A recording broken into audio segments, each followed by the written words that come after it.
got this comment as a response to something I had commented on somebody else's video, but I actually really appreciate it because I think that I'm guilty of forgetting that not everybody has followed news of RFK Jr. for a long time.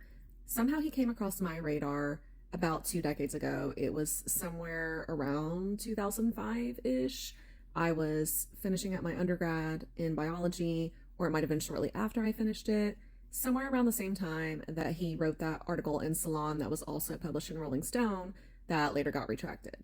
But sure, here is one quick example of him misrepresenting actual studies to try to paint a narrative that he prefers for whatever reason. So they did a study where they just isolated the MMR vaccine, and they looked at children in Georgia, which is where CDC's headquarters was, and they had 5 scientists on it who were their top scientists. And what they found was, when the data came back, is they found that children who got the MMR vaccine, black boys who got the MMR vaccine on time, which means under 36 months of age, under 3 years, had 336% higher chance of getting autism diagnosis than black boys and children who did not get it on time. As it turns out, blacks have a much more robust immune system than whites. We now know this because there's a guy called Andrew Pollard who is on their side, and he works for the Mayo Clinic, and he's done these studies, and what he's found out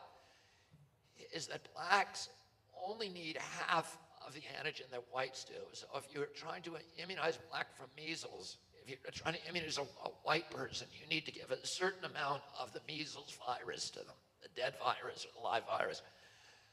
For a black, they'll get the same immune response if they get half that amount.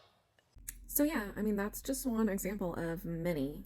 I think it's also important to kind of remember who RFK Jr. is in general. Which is your controversial views on vaccines and being part of the anti-vaccine movement What in are my views particular. on vaccines? Well, you've said previously that no vaccine is safe or effective, which is... I've never said that. You did say that in a podcast interview No, in I've July. never said that. You did say that. There are quotes, and that recording You is are there. wrong, and you're making something up. On Fox. You've talked about that the media slanders you by calling you an anti-vaxxer.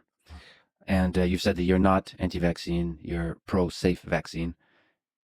Difficult question. Can you name any vaccines that you think are good? I think some of the live virus vaccines are probably averting more problems than they're causing. There's no vaccine that is, safe and effective.